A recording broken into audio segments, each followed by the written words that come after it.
They ingested antifreeze and the results were fatal. That's the conclusion of a Texas A&M toxicologist who was called in to investigate last week's suspected poisoning of two horses that were part of the annual South Texas trail ride.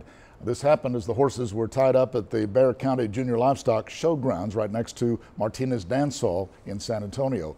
Word is the Bexar County Sheriff's Office is conducting a criminal investigation now. They say it is certain that someone intentionally poisoned those animals.